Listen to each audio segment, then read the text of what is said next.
আমরা বেকার ভাতা দিয়ে অপমানিত করতে চাই না।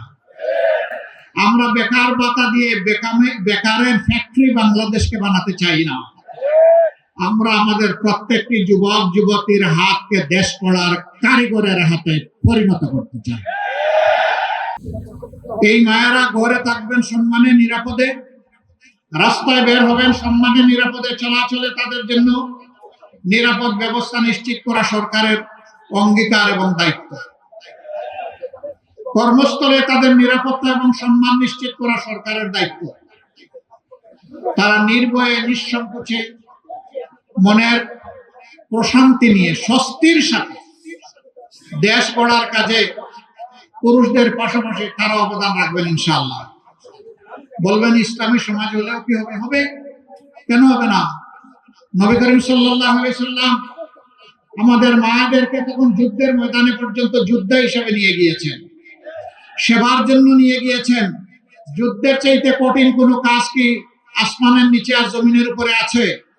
সেই কাজে যদি আল্লাহর রাসূল সাল্লাল্লাহু আলাইহি সাল্লাম নিজেই মহিলাদেরকে সম্পৃক্ত করে সম্মানিত করে থাকেন, আমি কে তাদেরকে কর্মক্ষেত্র থেকে বিরত রাখা?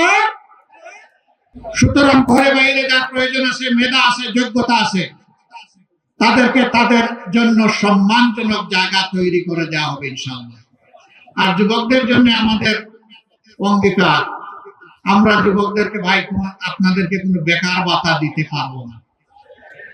আমরা বেকার ভাতা দিয়ে অপমানিত করতে চাই না। আমরা বেকার ভাতা দিয়ে বেকারের ফ্যাক্টরি বাংলাদেশকে বানাতে চাই না। আমরা আমাদের প্রত্যেকটি যুবক যুবতীর হাতকে দেশ গড়ার কারিগরের হাতে পরিণত করতে চাই। প্রত্যেকটা যুবক যুবতী শিক্ষার পাঠ চুকানোর সাথে সাথে তাদের হাতে মর্যাদাপূর্ণ কাজ তুলে দিতে চায়।